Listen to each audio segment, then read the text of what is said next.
Hindu Bali ini, saya nggak berani bilang Hindu secara Hindu Bali ini tidak mencari sesuatu yang sempurna. Konsep Hindu Bali adalah mencapai sesuatu yang seimbang. Selalu keseimbangan adalah bahwa orang-orang Eropa saja itu ingin tuh Bali lestari. Betul. Masa kita sekarang mau merubah Bali? Gitu. Om Swastiastu. Om Swastiastu. Oke. Rahajang siang dong ya. Ngiring ngopi demun, ngewedang. Gitulah sebelumnya Suksumon Niki pada siang hari ini seperti biasa turah bahagia kayaknya walaupun kalah pilkada. Itu kan saya bahagia karena saya sudah menunaikan tugas saya sebagai seorang putra Tabanan. Harus dong wajib untuk bersama-sama membangun Tabanan dalam bidang politik. Betul. Oke, kita langsung saja Niki dulu ya. Kita akan membahas seperti yang kita share di media sosial, terutamanya di Facebook. Dan Niki juga sudah bergabung dengan kita. Ada 14, 15 peserta, 16 terus naik Niki. Nah, Niki pertama tuh belakangan ini sangat santer sekali beritanya ya di media sosial, dan itu sudah menjadi polemik tuh Sampradaya non Dresta Bali. Nah, laporan siap ya betul. Iya, terus. Dan juga tentang upacara atau upakara di Bali yang disederhanakan. Tapi sebelum itu kita membahas tentang Sampradaya dulu, non Dresta Bali. Nah, bagaimana sih menurut Turah itu Sampradaya non Dresta Bali di Bali itu, bagaimana pandangan Turah? Terus kemudian apakah Turah pernah berdiskusi dengan salah satu anggota Sampradaya, atau mungkin Turah pernah diajakin untuk ikut Sampradaya? Seperti itu kurang lebih. Yang pertama dulu, pandangan Turah tentang Sampradaya itu apa? Ya baik, terima kasih Aryo. Teman-teman serang Sami, masyarakat Hindu baik di Tabanan maupun di Bali maupun di luar Bali yang sedang menyaksikan live pada hari ini. Jadi saya tegaskan di awal bahwa saya bukan seorang agamawan, juga bukan seorang ahli agama, tapi kebetulan saya adalah pelaku budaya. Betul sekali. Jadi pada hari ini saya tidak sedang melakukan dharma wacana, tapi saya sedang membicarakan tentang opini saya pribadi. Ada kemungkinan opini saya ini nanti salah, ada kemungkinan opini saya tidak sesuai dengan opini teman-teman yang lainnya. Jangan itu dipermasalahkan. Jadi kita pakai ini menjadi sebuah bahan diskusi. Kita anggap ini sebuah diskusi lah. Tiap orang kan punya opininya masing-masing. Betul. Tapi saya berusaha sekali nanti dalam pemjabarannya itu berpikir secara universal, berpikir secara lebih, artinya tidak memakai like and dislike. Jadi saya memakai bahan berdasarkan pertimbangan-pertimbangan yang saya rasa masuk akal. Nah, belakangan ini kan kita sering mendengar ya, kemudian kita melihat, membaca di media sosial adanya friksi yang sudah terjadi di masyarakat Hindu di Bali khususnya, antara mereka yang menyatakan diri sebagai Hindu Dresta Bali dengan mereka yang dianggap sebagai penganut aliran Sampradaya non Dresta Bali. Jadi saya kira ini merupakan sebuah tantangan, salah satu tantangan yang akan dihadapi oleh umat Hindu Bali ke depan. Tidak hanya masalah Sampradaya, banyak sekali. Nanti kita uraikan satu persatu. Jadi kalau saya berpendapat tentang hal ini, yang pertama, kalau kita mencari benar dan salah nggak akan ketemu ya. Betul. Ya kan? Betul. Karena benar dan salah itu tergantung ke arah mana wajah kita itu melihat. Ya, dari sudut pandang mana kita menilai sesuatu.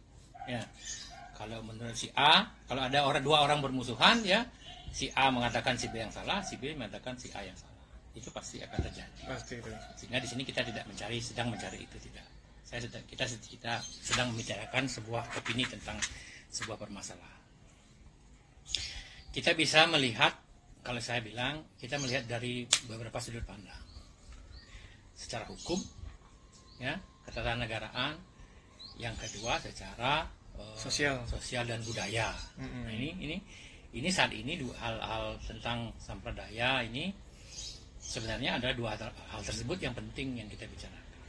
Karena kita mau ngomong masalah di sudut mana-mana dulu nih, hukum atau sosial budaya. Kita hukum dulu pasti tuh.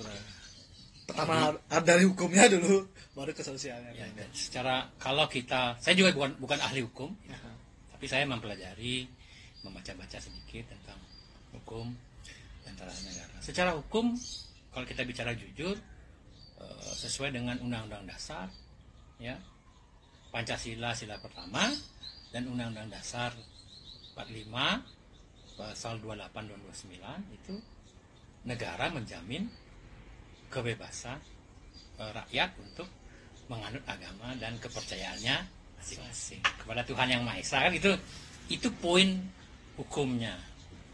Jadi secara hukum kita menganut apa saja silakan. Yang penting asasnya adalah ketuhanan yang Maha Esa. Itu asas Pancasila, karena dasarnya Pancasila kan. Betul. Sudah jelas dia ketuhanan yang Maha Esa. Nah, bentuk-bentuk ketuhanan itu kan banyak. Dia bisa berupa agama, dia bisa berupa kepercayaan. Ya kan? Kalau satu agama kemudian mengklaim kebenaran terhadap satu hal, terhadap hal yang lainnya, ini akan terjadi ribut. Kita anggaplah, oke lah kalau di Bali ini adan sampradaya adalah minoritas. Nah, kita juga menjadi minoritas di negara Republik Indonesia ini. Sehingga apakah kita kemudian menjadi tidak berhak hidup di negara ini? Kan juga tidak. Kita punya hak dan itu dilindungi oleh negara. Konstitusi kita, dilindungi oleh Pancasila dan Undang-Undang Dasar 1945. Itu saya berbicara hukum dari sudut pandang hukum gitu loh. Secara hukum ya seperti itu. Kita harus bisa menghargai, menghormati dan memberikan. Negara sudah menjamin kebebasan masyarakatnya untuk memeluk agama dan kepercayaannya masing-masing. Nah, cuman kadang-kadang gitu kan, hukum dan kondisi sosial budaya dan masyarakat itu kan kadang-kadang berbanding terbalik. Tidak, ya artinya ada bertemu di sebuah titik, kemudian ada menyimpang juga. Nah, kita sekarang berbicara tentang aspek sosial dan budaya, ya kan? Saya cerita dari sejarah panjang. Ya. Saya mau bertanya, kenapa hanya Bali yang masih bertahan Hindu di Indonesia? Padahal hampir seluruh kepulauan di Indonesia ini sudah berubah dari Hindu, dari zaman Majapahit yang Siwa Buddha, ya. Kemudian semua berubah menjadi agama tertentu, ya. Tapi hanya Bali yang kemudian kokoh pada ajaran agama Hindu, Dharma. Jadi saya dulu sering saya kira gitu dulu awalnya bahwa orang Bali itu sakti-sakti, kan? Iya betul. Iya kan, dari sejarah wah sakti, mungkin karena saking saktinya tidak bisa mengintervensi agama, tidak bisa nyampai ke Bali. Kemudian setelah saya membaca sedikit tentang sejarah, gitu ya, sejarah buku-buku catatan, ya, tentang ternyata bahwa penjajahan orang-orang Eropa yang ke Nusantara ini juga membawa pengaruh terhadap itu, ya kan? Jadi dalam beberapa buku catatan itu pada tahun 1500 awal mungkin 1490 sekian, ternyata bangsa-bangsa Eropa sudah berkunjung ke Bali. Belum menjajah, belum yang berkunjung ke Bali, sudah mendarat di pelabuhan Benoa. Jadi pada waktu itu kebetulan ada ekspedisi penyerangan kerajaan Bali ke Blambangan. Pada waktu itu mungkin zamannya dalam Batu Renggo. Kalau di Tabanan waktu itu ada ide Gusti Ngurah Wayahan Pamedekan dan Gusti Ngurah Made Pamedekan. Leluhur Turah berarti ya? Oh ya, karena dulu yang berperang ke Blambangan itu leluhur kami di Tabanan. Jadi dari tahun itu sebenarnya sudah ada orang-orang Eropa ke Bali. Nah, kemudian dalam perjalanannya bahwa Indonesia kemudian dikuasai oleh orang-orang Eropa. Tapi orang-orang Eropa itu sangat terpesona dengan Bali. Budayanya. Karena Bali itu unik. Jadi yang mengatakan Bali itu the islands of paradise, the islands of God, thousand temple itu bukan orang Indonesia, Iya. itu orang Eropa yang mengatakan Betul. seperti itu. Sehingga pada saat kemudian Eropa menguasai Nusantara, mereka itu sudah bersepakat Tidak akan berubah Bali. bahwa Bali harus tetap menjadi seperti apa adanya. Sehingga kaum Mor, itu tulisannya kaum Mor itu maksudnya kaum Muslim, itu dilarang menyebarkan agama ke Bali, dan kaum Nasrani juga dilarang menyebarkan agamanya ke Bali. Oh, berarti mereka yang Salah satu ya, di samping memang bahwa raja-raja Bali sangat kuat teguh mempertahankan adat budaya dan agama dan tradisinya itu, juga dibantu oleh orang-orang Eropa. Bayangkan nih, orang-orang Eropa pada saat itu sudah berpikir bahwa Bali ini harus diselamatkan, tidak boleh terkontaminasi oleh hal-hal di luar budaya Bali. Tapi statement Turah ini ada buktinya nggak bukunya? Bukunya di buku-buku sejarah banyak, silakan cari. Ada Bali tempo dulu, banyak sekali. Berarti Turah dapat informasinya. Ya, saya membaca-baca dari situ. Saya kan bukan saksi sejarah, itu tahun 1500. Jadi salah satunya ya, bukan satu-satunya penyebab kenapa Bali. Tapi poin kita bukan di sana. Poin kita adalah bahwa orang-orang Eropa saja itu ingin tuh Bali lestari. Betul. Masa kita sekarang mau merubah Bali gitu. Nah, ini dari sudut historis ya saya bilang ya, sosial dan budaya. Belum sosial, belum budaya, belum ekonomi. Karena sebenarnya itu sangat banyak sekali yang harus kita pertimbangkan. Ya, penjajah saja. Penjajah loh, ini otak mereka itu menjajah. Mereka mau menguruk uang, menguruk keuntungan Dan merubah tatanan. Tapi begitu dia melihat Bali, itu mereka nggak mau merubah. Kenapa kemudian Bali baru diserang pada tahun 1906 atau awal 1900? Itu pun karena terjadi perubahan politik di Belanda. Ada namanya Pax Nederlika. Yaitu ada waktu itu berkembang kebanggaan terhadap Nederland. Jadi mereka ada generasi baru di sana. Kenapa bilang loh, dari seluruh Hindia Belanda kenapa cuma Bali yang masih diberikan kebebasan? Pax Nederlika gitu kalau nggak salah itu. Saya lupa nama ini jenderalnya itu. Dia yang kemudian menjadi gubernur jenderal di Indonesia, di Batavia. Itu yang kemudian melakukan ekspedisi ke Bali. Sehingga baru tahun 1900 ada ekspedisi militer ke Bali. Di samping ada memang konflik-konflik politik pada saat itu. Jadi poin pertama adalah orang luar pun mencintai budaya Bali. Dan mereka tidak mau budaya Bali itu hilang. Itu satu. Ya. Kemudian dari sisi budaya, sosial ekonomi ya. Kita semua tahu, kita 100%, saya yakin 1000% semua orang Bali menyadari bahwa apa yang kita dapatkan sekarang di Bali ini akibat budaya Bali. Ya kan? Iya, betul. Kalau mau lihat kenapa Bali dikenal, ya itulah. Sebenarnya kan promosi Bali itu sudah mulai dari tahun 1500 itu. Iya, betul. Karena dari tulisan-tulisan itu kemudian mereka kembali ke Eropa, kemudian dibaca, ada sebuah pulau yang sangat indah, sangat mistis, penuh dengan budaya yang tidak ada lagi di dunia lain. Ya, budaya banyak, tapi yang menarik itu hanya budaya Bali di dunia. Jadi dari situ kemudian berita tentang Bali ini tersohor, bahkan sampai sekarang. Ya kan, dan kita tahu sebelum pandemi COVID, Bali ini adalah pulau surganya. Wajib orang, kalau dulu orang jangan mati sebelum ke Lebanon gitu. Kalau sekarang jangan mati sebelum ke Bali. Karena Bali ini adalah the last paradise. Surga terakhir yang ada di bumi ini. Hanya kita bisa temukan di Bali. Karena keindahan alamnya, Pulau Komodo, Raja Ampat, Pulau Nias jauh lebih indah dari Bali. Apakah karena kebersihannya? Singapura. Di Bali belum tentu, walaupun tidak kotor banget sekarang ya, tapi juga tidak bersih-bersih banget. Apakah karena keramahan? Karena keramahan ya, karena itu bagian dari budaya Bali. Tapi intinya lah, apa karena itu tidak? Tapi karena budaya Bali yang menyebabkan orang tertarik untuk berwisata ke Bali. Orang di tempat lain boleh pemandangan indah, tapi nggak ada orang Balinya. Nggak ada tidak ada budaya Bali. Itu yang menyebabkan belum bisa mengalahkan Bali ini sebagai salah satu. Bali ini sudah sekian kali menjadi pulau terbaik di dunia. Pulau terbaik di dunia ya, saya bilang. Walaupun ada wacana akan membuat 10 pulau Bali. Ya itu kan cita-cita boleh saja. Membuat pulau Bali tanpa orang Bali ya akan bisa. Tanpa maksudnya jiwanya, soulnya itu, taksunya orang Bali nggak ada. Nah, itulah dari segi sosial ekonomi.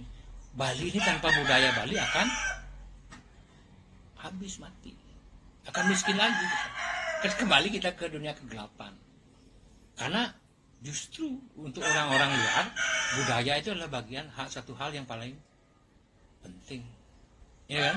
Kalau kita kan malah mau mulai melupakan budaya nih, matematika, fisika, ilmu semua dianggap lebih penting dari ilmu budaya. Padahal tidak.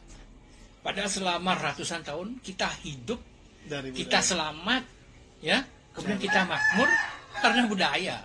Karena budaya itu kemudian membawa seni dan budaya. Itu yang membuat Bali ini menjadi sangat-sangat istimewa. Nah, betapa bodohnya kalau kita kemudian menukar itu untuk sesuatu yang belum kita ketahui. Ini dari sudut sosial, budaya, dan ekonomi.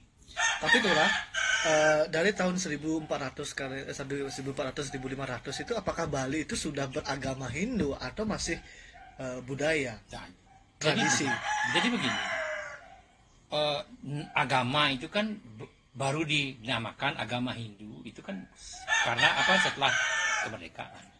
Tapi yang jelas memang kalau dari prasasti di Majapahit ya, karena kita memang juga Bali ini bagian dari Majapahit. Majapahit itu adalah di sana ada 2 kementerian agama, Siwa dan Buddha. Itu ada ya itulah agama, ada 2 kementerian ya. Kalau Empu Prapanca itu adalah Dang Acarya Buddha gitu. Saya lupa bahasa aslinya. Artinya waktu itu tuh kalau karena dalam prasasti Majapahit itu disebutkan kok rajanya siapa, Mahapatihnya siapa, kemudian Mahamentri Ihinunya siapa, Warza Menterinya siapa, kemudian Dang Acarya Kasogatan atau apa siapa, Acarya Buddhanya siapa, Acarya Siwonya siapa gitu. Itu jelas. Jadi pada waktu itu agama Majapahit secara resmi yang sama dengan Indonesia sekarang kan ada 5 agama yang diakui. Tapi di luar 5 agama itu banyak ada kepercayaan. Iya, itu dah. Sama dengan di Majapahit. Waktu itu diakui ada 2 agama Siwa dan Buddha. Tapi waktu itu Muslim sudah ada. Betul. Ya, agama Indra sudah ada, agama Bayu. Bahkan di luar saya itu adalah ada agama Indra, agama Bayu. Ada banyak. Kemudian luar saya itu adalah penganut Bhairawa Tantra. Jadi banyak sebenarnya dari sekte-sekte itu yang dianut. Tapi poinnya adalah itu Siwa dan Buddha. Agama Siwa dan agama Buddha. Di Indonesia juga seperti itu. Ada 5 agama, tapi di bawah 5 agama itu juga banyak sekte-sektenya. Dan itu juga dijamin oleh pemerintah waktu itu. Nah, tapi kita sekarang berbicara tentang sosial budaya. Bahwa kalau kita bicara tentang sejarah itu bahwa orang luar pun mencintai budaya Bali. Kenapa kita tidak?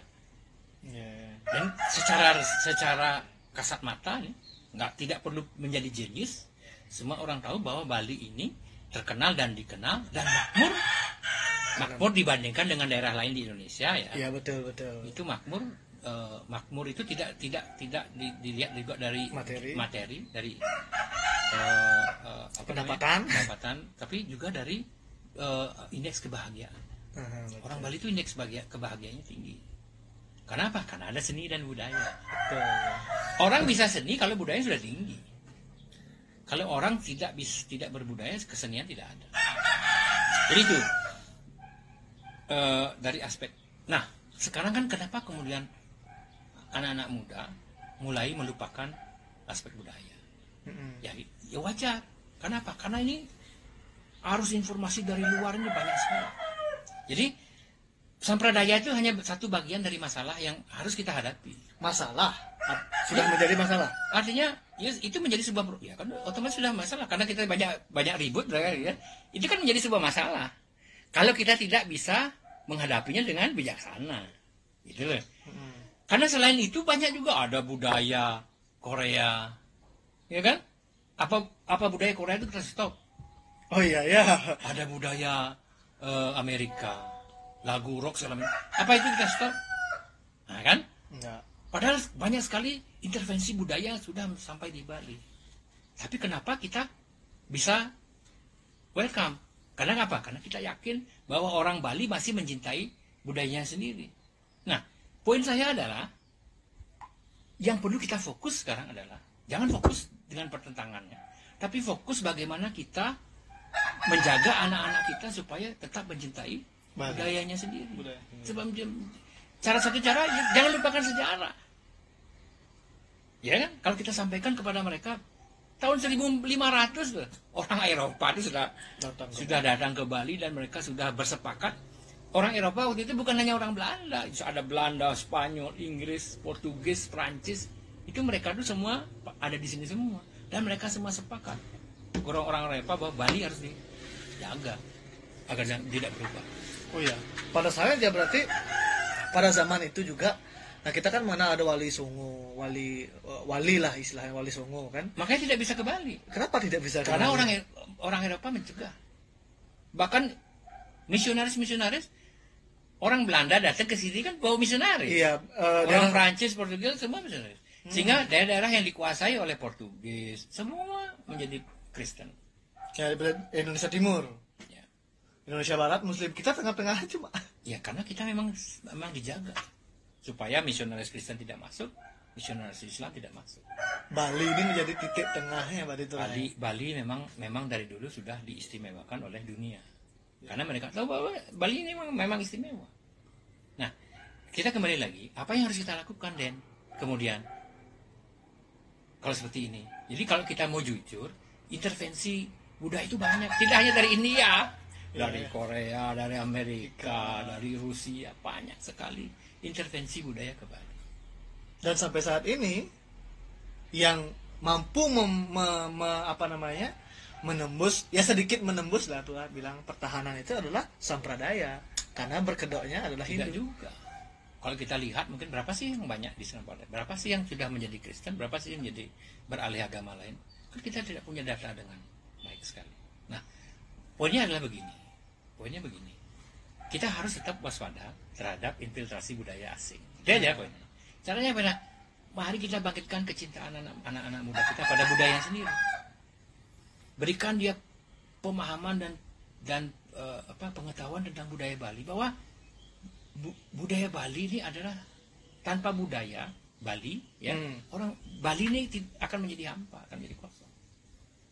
Dan tentu adalah bagaimana kita menjaga budaya ini agar sesuai dengan perkembangan zaman. Karena budaya yang bagus zaman dahulu belum tentu bagus zaman sekarang. Iya betul. Ya kan? Contoh nih saya kasih. Tahun 1903, waktu Ida Batarang Luhur, Raja Tabanan, waktu itu tahun 1903 meninggal, itu ada budaya istri-istrinya harus terjun ke. Itu budaya apa tradisi dulu? Tradisi dan budaya kan tipis banget. Tipis banget sih. Ada tradisi bahwa istri-istri harus terjun ke api, bunuh diri, Satya.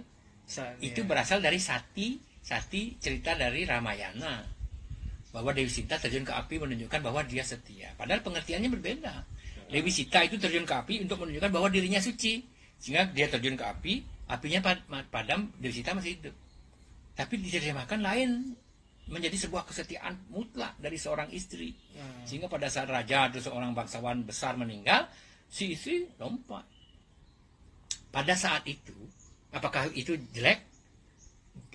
Mungkin bagus, mungkin terhormat pada saat itu. Tapi zaman sekarang di bawah itu menjadi sebuah hal yang konyol, ya, melanggar hak asasi manusia. Dipengaruhi oleh sinetron. Makanya saya bilang budaya itu selalu berkembang. Budaya selalu berkembang.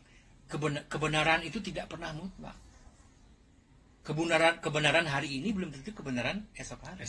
Makanya kita jangan berbicara tentang benar dan salah, tapi mari kita bicara tentang baik dan buruk untuk kita.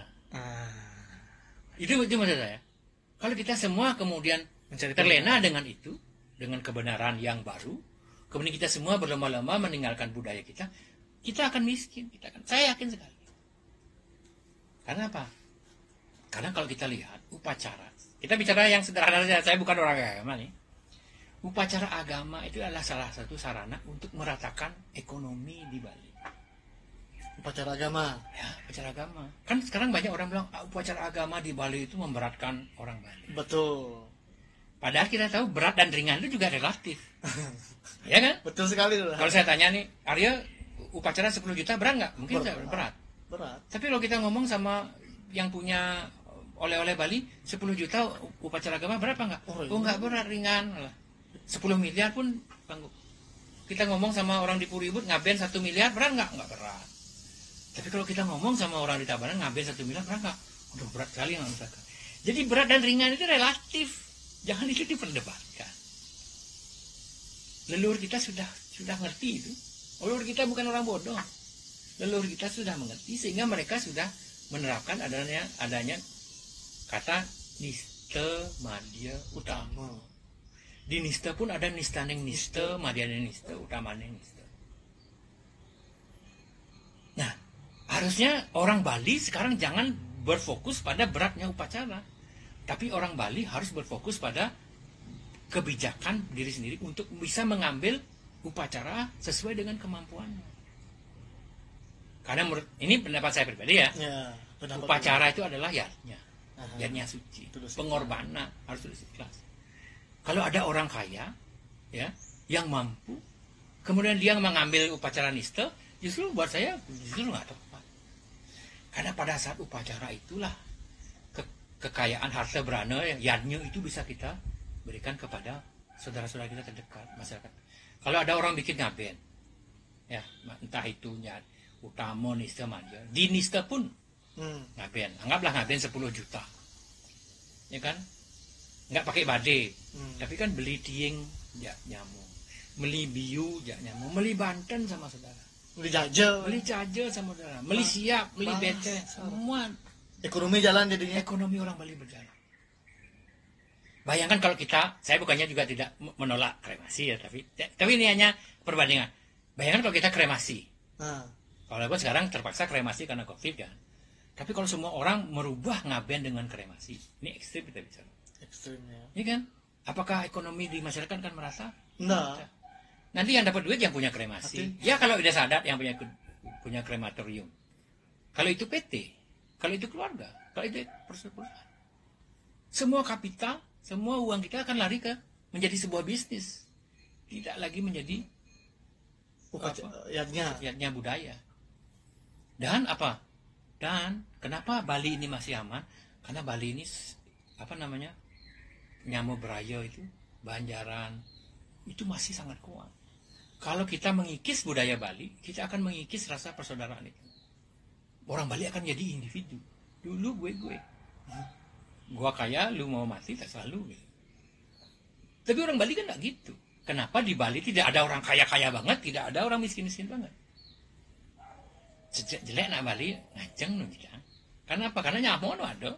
Sing magai nu juari ngide nyamo. Tapi kalau kita tidak punya ikatan sosial, kengken lagu ngide dulu. Nah ini saya bicara tentang sosial, ekonomi, ya kan? Bahwa upacara itu jangan dilihat dari pemborosannya. Namanya yatnya tidak pengorbanan, pasti berkorban. Iya. Tidak ada orang beriak-iak dunduk, tidak ada. Untungnya itu bukan secara ekonomi, tapi secara sosial budaya untung. Iya kan? Kalau mau cari untung jangan beriaknya. Yatnya itu nggak ada nyari untung. Yatnya itu adalah pengorbanan suci yang tulus dan ikhlas. Jadi yang sekarang kan ada banyak tuh yang acarya penceramah agama. Sebut ngomongan berat upacara. Ngiring fokuskan untuk mempelajari lagi, memberikan pelajaran tentang niste madya utama. Ya, lebih ditekankan. Bahwa kita itu harus, kan sudah ada itu, bahwa upacara itu pun yatnya itu pun harus tidak boleh rajas, ya, tidak boleh mengedepankan emosi, tidak boleh mengedepankan gengsi. Tapi kita ukur kemampuan kita. Itu karena orang yang mampu melakukan yatnya niste, ya nggak cepat juga. Justru karena orang mampu kaya, dia bila perlu bikinlah sesuai dengan kemampuan supaya semakin banyak uang itu yang beredar di masyarakat. Ya, tapi malah kan sekarang ini orang melihat kalau semakin besar upacara, contoh misalnya keluarga kaya menikah, terus acaranya mewah, akhirnya disindir. Apa nah istilahnya tuh? Ya, ada pelaku-pelaku yang kemudian buat saya itu nggak tempat. Netizen. Justru seharusnya begitu. Supaya apa? Supaya masyarakat biar ekonomi itu merata. Kalau orang kaya, kalau dulu, kenapa dulu Puri yang melakukan upacara besar? Karena Purinya yang kaya dulu. Iya betul. Waktu itu kan semua berpusat di Puri, raja di Puri, pemerintahan di Puri, politik di Puri, ekonomi di Puri. Sehingga orang-orang Puri otomatis adalah orang-orang kaya. Sehingga mereka selalu mengambil upacara dalam tingkatan-tingkatan yang utama. Tapi zaman dahulu pun, begitu ada upacara di Puri, dimanapun, ya di Puri, di Curug, dimanapun, masyarakat bahagia. Karena di sana kesempatan mereka untuk mendapatkan sesuatu ekonomi yang lebih maya.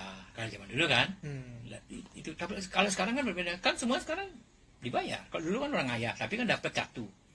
Tapi kalau sekarang mereka sama aja ngaya, tapi catunya tidak lagi berupa fisik, tapi berupa uang, berupa upah. Bayangkan kalau nak di Ubud tidak bikin upacara besar ya, karena mereka mampu. Justru dengan banyaknya upacara-upacara besar Ubud jadi malah semakin terkenal. Ya kan? Begitu ada upacara besar, semua dunia itu meliput, Indonesia meliput semua. Iya. Jadi makanya saya bilang jangan mengatakan berat dan ringan, karena berat dan ringan itu juga relatif. Ya, 10 juta untuk Arya berat, tapi 10 juta untuk Puri Ubud, ya kecil sekali, nggak ada apanya. Relatif itu. Nah sekarang yang kita harus mulai fokus kepada generasi kita bahwa, well ayolah kita mulai bijaksana dalam mengambil tata cara upacara. Ya, karena apa? Karena jangan sampai upacara itu hilang. Kalau kita berdoa supaya selalu ada upacara besar, berarti kita selalu berdoa bahwa selalu banyak ada orang kaya di Bali. Bagus malahan itu. Malah bagus. Kalau menurut saya satu sisi sehingga kan tidak ada paksaan orang berupacara itu harus besar. Kenapa sekarang kita paksakan orang berupacara harus sederhana? Ada apa dipaksa? Sudah ada tuh Niska Madi Utama. Ya kan? Sama dengan mobil. Ya kan? Ada mobil Mercy, ada mobil Toyota, ada mobil Suzuki, ada mobil Cina. Gaya hidup sekarang berarti. Iya kan? Sekarang apa semua harus sama ini? Semuanya udah mobil yang murah aja semua. Kan tidak. Sekarang tergantung kemampuan. Kalau ada orang yang nggak mampu terus beli sesuatu yang mahal, ya dia yang salah. Bukan mobilnya yang salah. Kalau ada orang yang nggak mampu beli Mercy, ya, kemudian dia memaksakan diri beli Mercy, hari hidupnya susah, yang salah Mercy-nya apa orangnya? Orangnya. Gaya hidupnya lah. Gaya hidupnya. Ini yang harus kita jangan Mercy-nya. Ya, kalau ada orang yang nggak mampu terus bikin upacara besar, upacaranya salah? Enggak, orangnya yang salah. Ini yang harus kita perbaiki. Selama ini saya lihat belum pernah orang hanya berdebat tentang upacara itu berat dan upacara itu yang ringan. Mereka harusnya pindah fokusnya bahwa kita harus perbaiki orang-orang Bali supaya mereka mengambil upacara sesuai dengan kemampuannya. Kalau buat saya makanya saya sering cerita saya nasihati anak saya. Ada orang tua yang menasihati anaknya begini. Besok kalau saya mati, upacara saya sederhana. Bila perlu nggak usah saya dibakar, buang aja ke laut gitu, supaya kamu tidak berat. Saya enggak. Saya bilang sama anak saya, nah besok kalau bapakmu nggak ada, kalau kamu kaya bikin upacara yang besar. Kalau kamu sederhana, bikin yang sederhana. Kalau kamu nggak punya, bikin yang semampunya kamu. Karena apa? Karena saya yakin setiap upacara itu memberi dampak sosial. Saya tanya lagi, ngaben itu untuk yang meninggal apa untuk siapa? Upacaranya. Kalau menurut saya semuanya sih. Kenapa?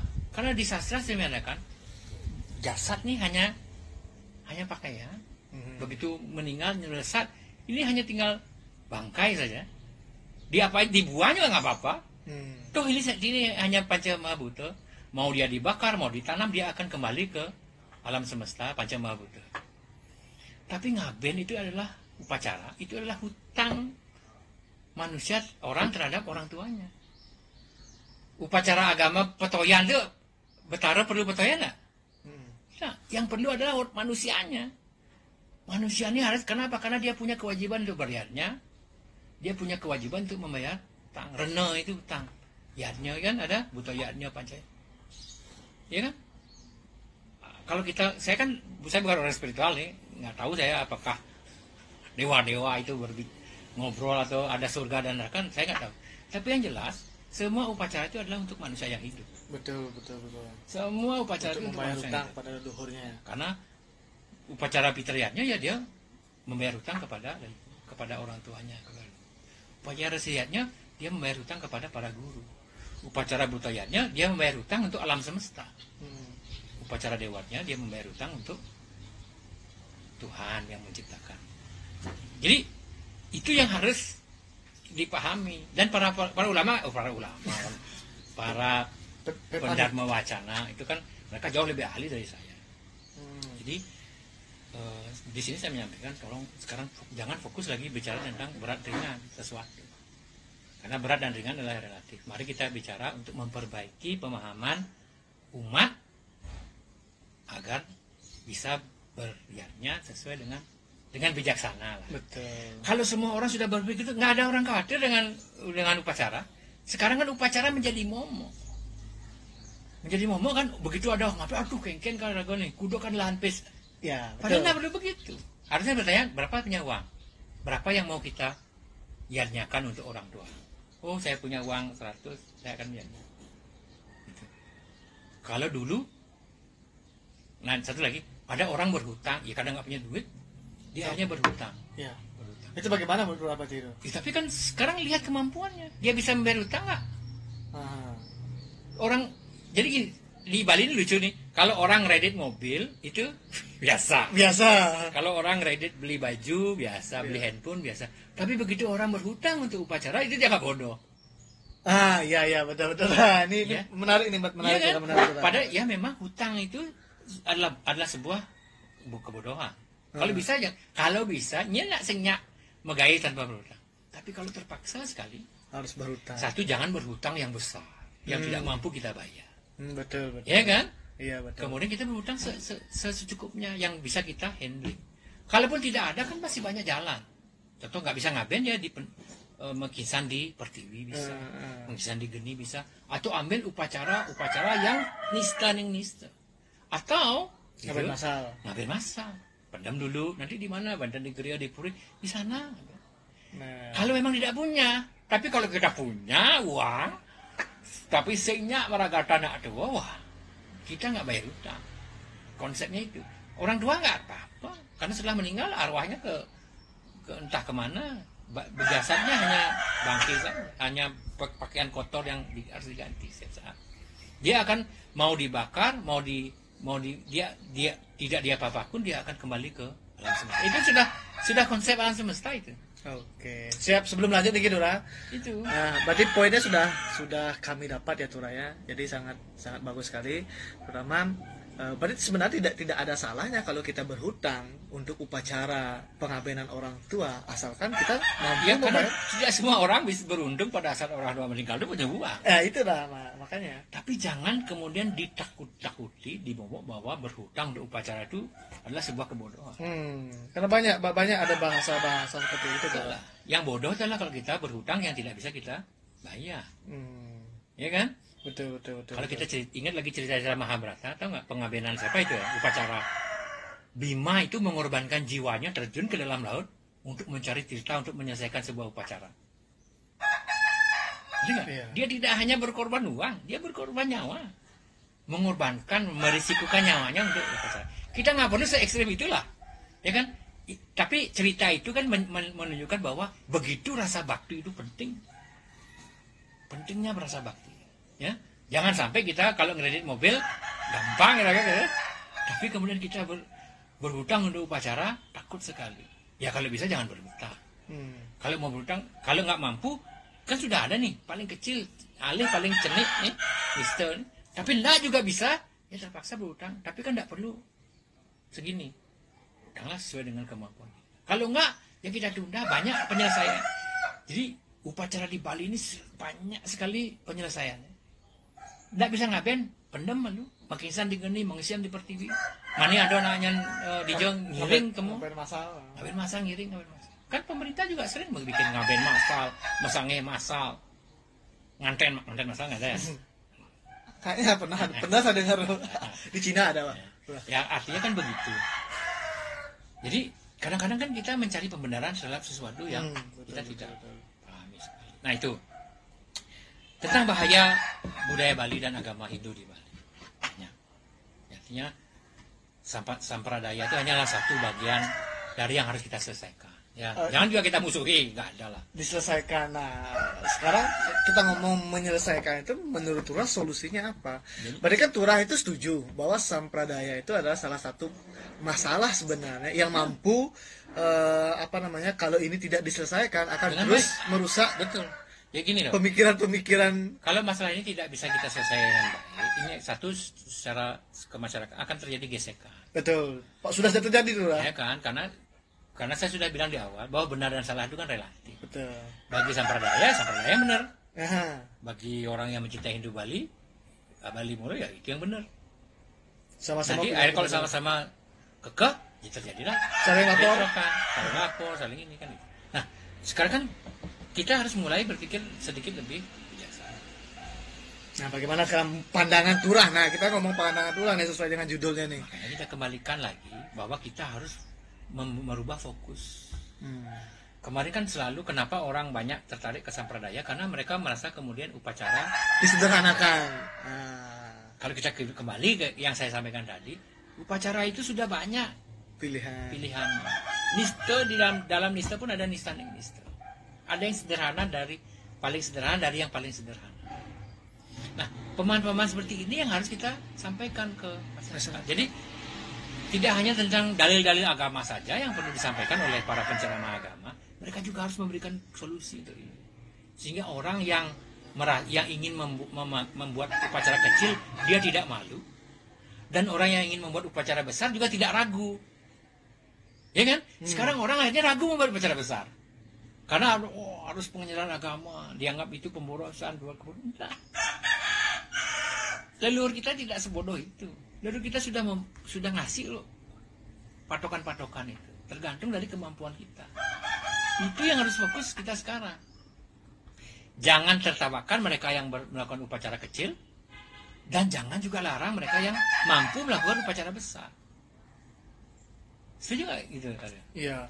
Ya, tapi kan sekarang di masyarakat itu, nah ini kan kita ngomong rasa tuh, banyak orang itu merasa loh, kalau membuat upacara kecil malu, kalau membuat upacara besar takut dinyinyirin.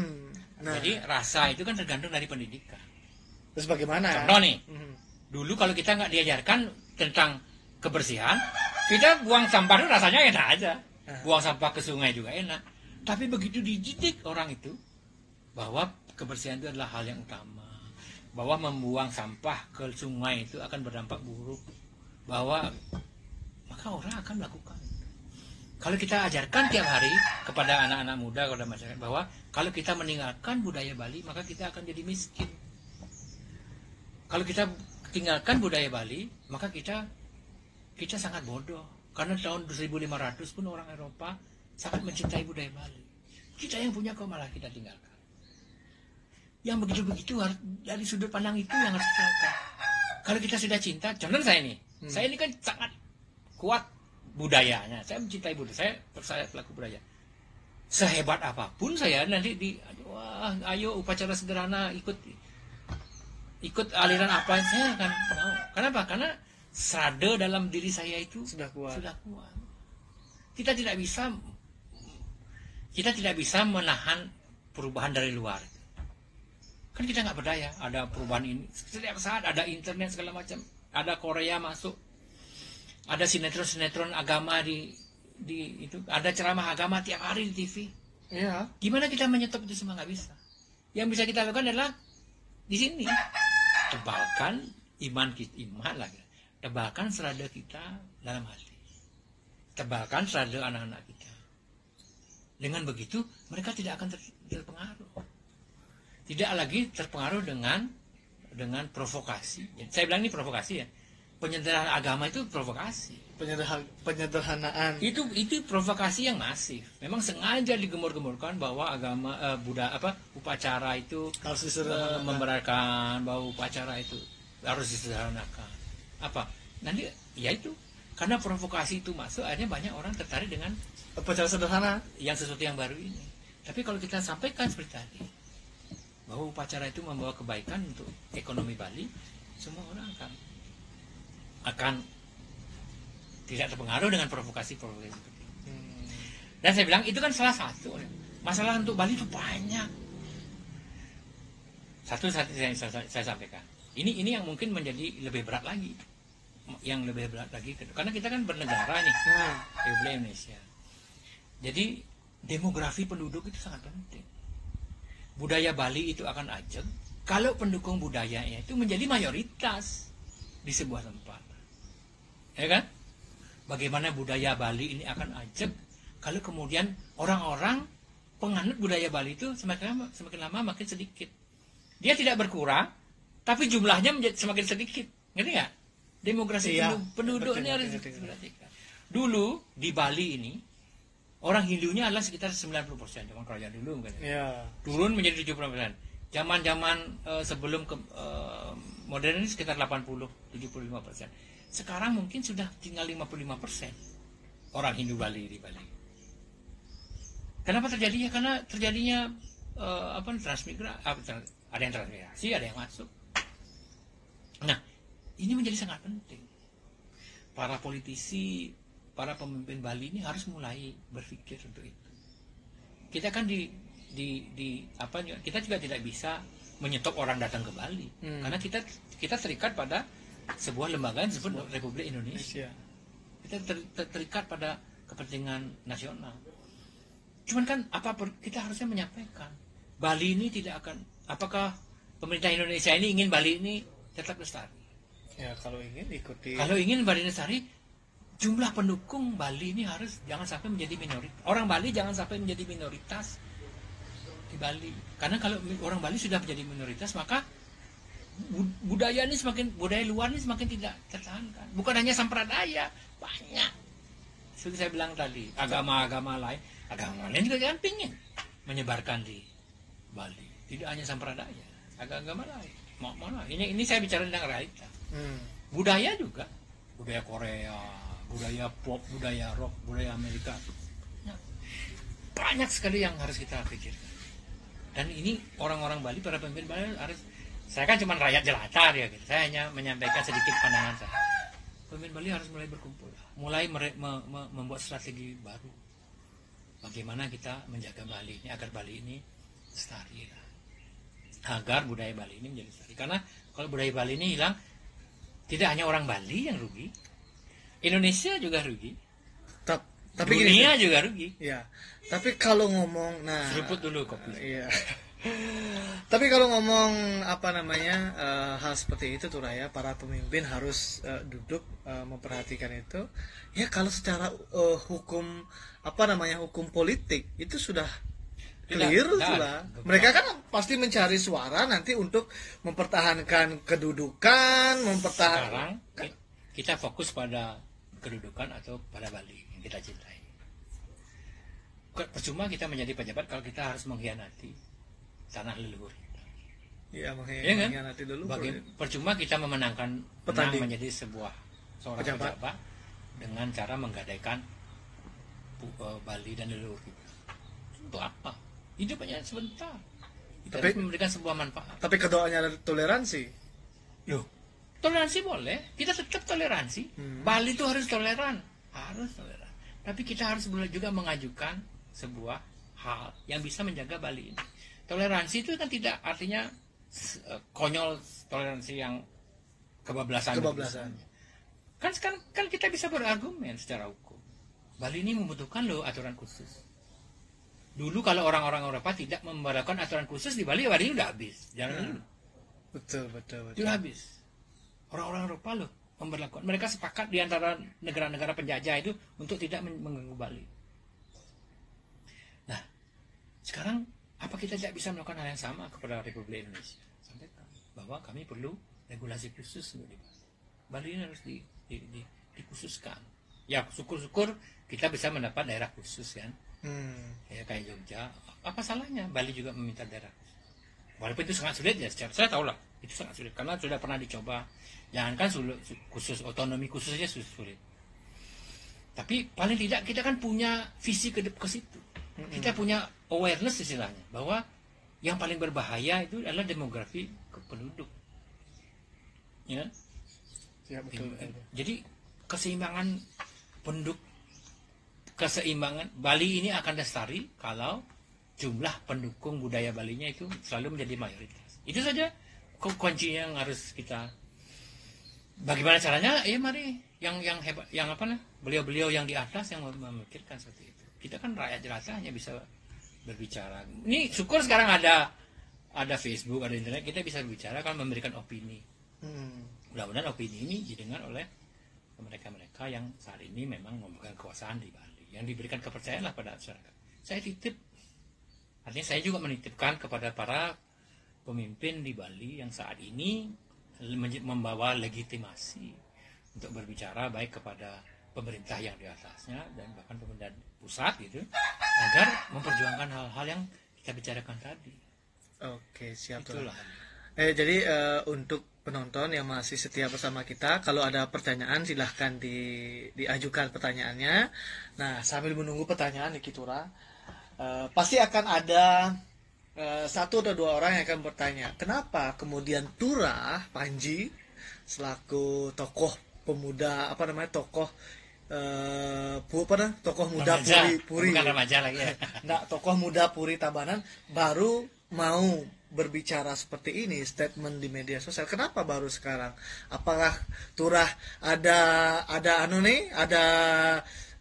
rencana tersembunyi mau nyalon lagi nanti?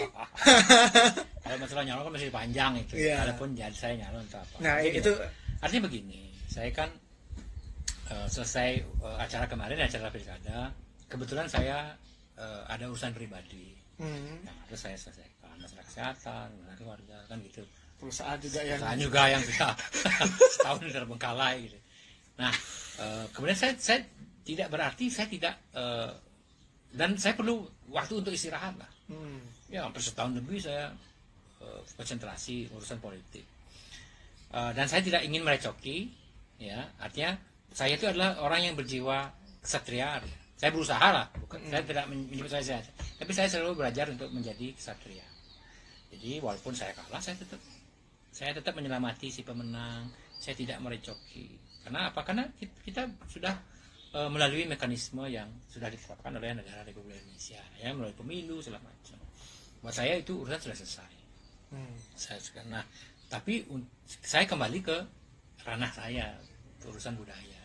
Saya sebenarnya juga membaca banyak, ya kan, sambil saya ngurus itu saya membaca banyak. Dan saya tahu masalah sampradaya ini kan hal yang sensitif sekali.